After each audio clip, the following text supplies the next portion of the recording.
তো বন্ধুরা, আজকে আমি বলবো শালিক পাখিকে আমরা বাচ্চা অবস্থা থেকে হ্যান্ড ফিড করে লালন পালন করার পরেও আমাদের পাখি কেন আমাদের ছেড়ে চলে যায়। শালিক পাখি হ্যান্ড ফিড করে বড় হওয়ার পরেও যদি চলে যায়, তার একমাত্র বড় কারণ হলো আপনার সাথে আপনার পাখির বন্ধুত্বপূর্ণ সম্পর্কের অভাব। অর্থাৎ আপনি শালিক পাখি তো পালন করছেন, কিন্তু আপনার শালিক পাখিকে আর কোনো রকম আপনি সময় দিতে পারছেন না।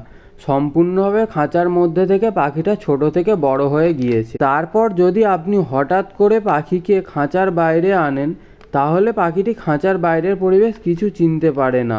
তার ফলে এদিক ওদিক উড়ে চলে যেতে থাকে, আর অবশেষে সেখান থেকে আর ফিরে আসতে পারে না। তাই আপনারা যদি হ্যান্ড ফিড করে পাখি পালন করতে চান, তাহলে পাখির ডানা গজিয়ে যাওয়ার প্রথম ওড়ার সময়টা বেশি করে তার পিছনে সময় দিতে হবে আপনার পাখিকে। আর আশেপাশে চারিদিকের পরিবেশটা তাকে চেনাতে হবে।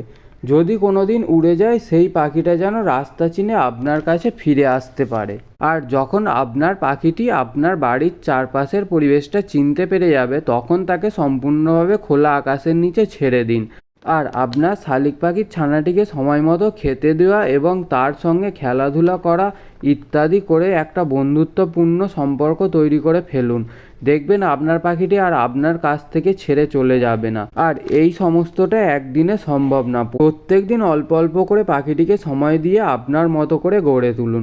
তো এই ছিল আজকের মূল ভিডিওটি ভালো লেগে থাকলে একটি লাইক করে দেবেন, আর চ্যানেলে নতুন হয়ে থাকলে চ্যানেলটিকে অবশ্যই সাবস্ক্রাইব করে দেবেন। ধন্যবাদ।